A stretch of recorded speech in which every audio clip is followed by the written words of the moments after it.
When I first learned about AliExpress, I was a little bit hesitant to buy something off it because it just seemed a little bit sketchy. But after finding one really unique product that I couldn't seem to find anywhere else and at a really good price, I finally decided to try it out. I made an account, bought the product, and yes, I received it.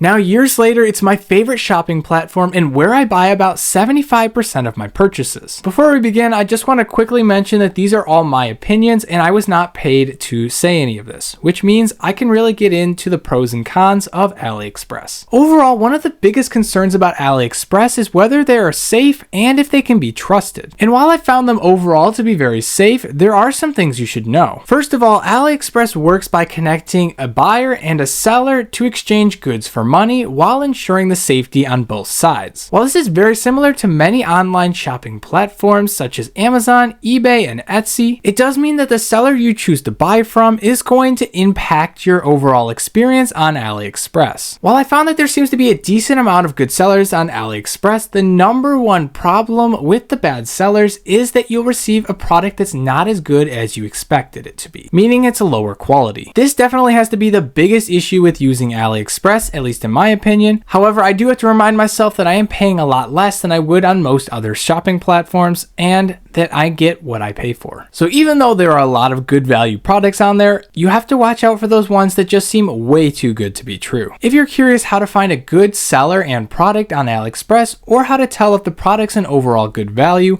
I'll be making a video on this and leave the link in the description and at the end of this video so you can check it out. When it comes down to the safety of entering things in AliExpress like your credit card number, I personally had mine in there for 3 years and have never had it stolen or unexpectedly used over that time frame. It's to the point where I even have my debit card saved in AliExpress. The last thing I just wanted to quickly mention about AliExpress is that it is based in China. When it comes to the customer service you can expect to receive on AliExpress, it's definitely pretty good. You can't expect anything near the level of Amazon where they'll just let you return anything for any issue. But overall, they do a good job of protecting their buyers from their shadier sellers.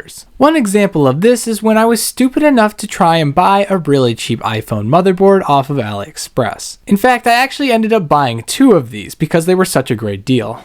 Should have known better. I, however, did not receive either of these. One ended up getting delivered to a locker in Hawaii, and the other one was someplace like North Carolina. I requested a return and AliExpress quickly checked the tracking number, saw it wasn't right, and very promptly sent me a refund. Another example of their customer service was when I bought a shirt off of there, and on the first day it ripped all the way down the sleeve. I sent in a little video showing the damage, and AliExpress quickly sent me a refund. AliExpress's customer service has actually gotten a lot better recently, at least in my opinion. The reason I think this is because when I started buying on AliExpress for the first time, which was late 2019, early 2020, if you had something that you needed to return, you had to ship it all the way back to China, which I don't know if you know, but it's very expensive. There was once where I bought a $200 product off of AliExpress and I actually bought the wrong one. However, it was my fault. Because of that, I had to pay for shipping back, which was around $150. And even though I could have made $50 back, it just wasn't worth it and I ended up reselling it. However, recently they've started to take more of the initiative and offer you shipping labels back, which of course makes it a lot cheaper for you since they probably have special contracts with the shippers. One downside to AliExpress's customer support is that it's very difficult to prove if an item is actually lower quality than you expected to receive. I think this is why I believe the number one problem with AliExpress is receiving products that are less than advertised or lower quality. And I'm not saying they won't accept a return for a lower quality product, however, it's much harder to prove that it's lower quality than expected. And to be fair to them, most of the products that I find to be just unacceptable quality-wise are ones that were much lower than all of the other products, and I honestly should have just known better. For example, I've learned that a good quality poster on AliExpress costs around $10 to $12, and when I found one for $5, I bought it and then was surprised that the quality was just absolutely atrocious. Honestly, it looked cool, but I should have known better. My number one suggestion for getting the best customer support on AliExpress is to make a video of you unboxing the product. This will pretty much guarantee you a refund if something is broken or not as expected, at least upon arrival. Once you've bought more things off of AliExpress and built up more credibility as a buyer, you don't have to worry as much about this. However, right when you're starting off, they want to make sure you're not trying to scam their seller. Another downside to AliExpress that's recently gotten a lot better is their shipping time. The reason shipping times times are so long overall is because many of the products are coming directly from China, which in my case means they have to ship it across the entire world. Back when I started my AliExpress account back in late 2019, it took an average of probably 2 months to receive them. And while you still may need to wait around a month to receive some products, they've now added a lot of products to their 2-week guaranteed shipping. In fact, just over the last couple months, it went from 15-day shipping to 14-day shipping to 13 guaranteed day shipping, showing they're making very good progress on this, which is good to see. And while that's still nowhere near something like Amazon with their 2-day prime shipping, and in some cases even 1 or overnight, that's still pretty good when you consider the product is probably coming from China, and at such an affordable price as well. So speaking of the low prices, why are they so cheap? Well, like I've mentioned, it's because many of these products are coming directly from China. This means a lot of the sellers are either the manufacturer or closely related and working with the manufacturers. This reduces the cost of warehouse storage and makes it easy for them to make product on demand. Another reason it's so good is because shipping from China is actually incredibly cheap. So while you find yourself looking at a $3 product on AliExpress, wondering how they can even afford to ship it, yet alone make a profit, just know that they don't have to pay nearly as much in shipping as you think they do. The last reason I believe AliExpress is able to offer products for such a low cost is because they really don't do any kind of formal advertising. The way AliExpress markets itself is through word of mouth, meaning if they give their current customers a good experience, they'll be likely to tell their friends and families about AliExpress. This is a win-win scenario where if they keep their prices low and give you a good experience, you will spread the word of their business for them, which of course helps them keep their prices very low. In fact, I didn't know what AliExpress was until I saw a YouTube video where someone had purchased something off of it, and here I am spreading AliExpress's word onto you. Overall, AliExpress is an amazing place you can shop for very unique products at incredibly affordable prices. And as long as you know what you're doing and know how to avoid the scams and find the best value products, you can really get the best bang for your buck.